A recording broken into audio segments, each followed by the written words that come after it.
Shape মডিফায়ারের ক্ষেত্রে প্রত্যেকটি টুলই ব্যবহার করতে পারেন, তবে কোন সময় কোন ধরনের টুল দরকার হয়।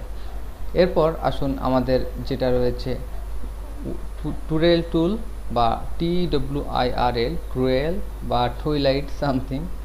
টুরেল টুলটি আপনি যখন সিলেক্ট করবেন তখন আপনি যে কোনো একটি শেপের এখানে ক্লিক করে যদি আপনি এভাবে ধরে রাখেন তাহলে দেখতে পাবেন যে সেই এরিয়া একটি সার্কেল তৈরি হবে, এবং এই সার্কেলটি আমরা দেখতে পাচ্ছি আমাদের লেফটভাবে বা লেফট অ্যালাইনে ঘুরে আসছে।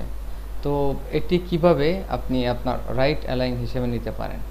এখানে অ্যাঙ্গেল 30 ডিগ্রি, এবং 30 ডিগ্রি থেকে আপনি যদি 45 সিলেক্ট করেন এবং ওকে প্রেস করে যদি আপনি এটিকে জাস্ট এভাবে পেঁচান তাহলে 45 ডিগ্রিতে আপনি দেখতে পাবেন যে আপনার টুরেল টুলটি কাজ করছে।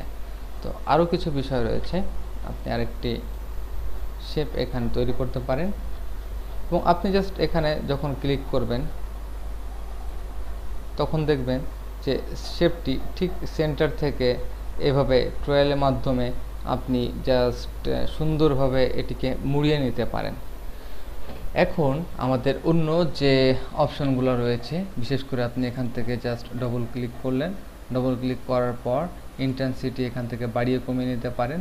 যেমন এখানে আমাদের 40 ডিগ্রি রেট রয়েছে, আমরা -40 ডিগ্রি যদি দিই এবং ওকে প্রেস করি তাহলে দেখবেন যে এটি ডান দিকে মোড়ানো শুরু করেছে বা মুড়িয়ে যাবে এমন কিছু। তো আপনি আপনার ভ্যালুকে সবসময় প্লাস অথবা মাইনাস, তো প্লাস মিন নাথিং, জাস্ট 45। আর যখন আপনি বেশি ডিটেলস এরিয়া নিয়ে এটিকে অ্যাক্টিভ করতে চাবেন তখন এখান থেকে ডিটেলস বাড়িয়ে কমিয়ে নিতে পারেন, এবং এখানে জাস্ট আপনার অপশনগুলো একটু ঘেটে দেখলেই বুঝতে পাবেন।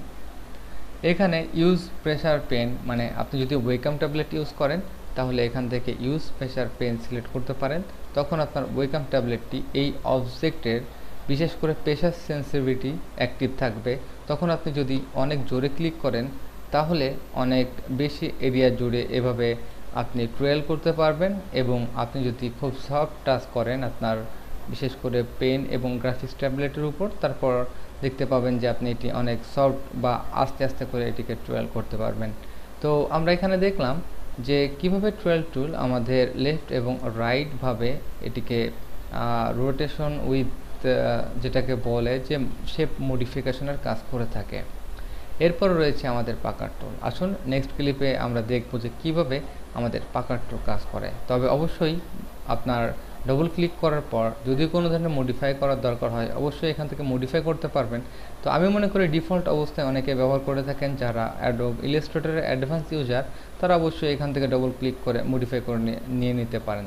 তবে প্রথম আপনার 1 এবং 1 দিয়ে শুরু করা বেস্ট। ধন্যবাদ।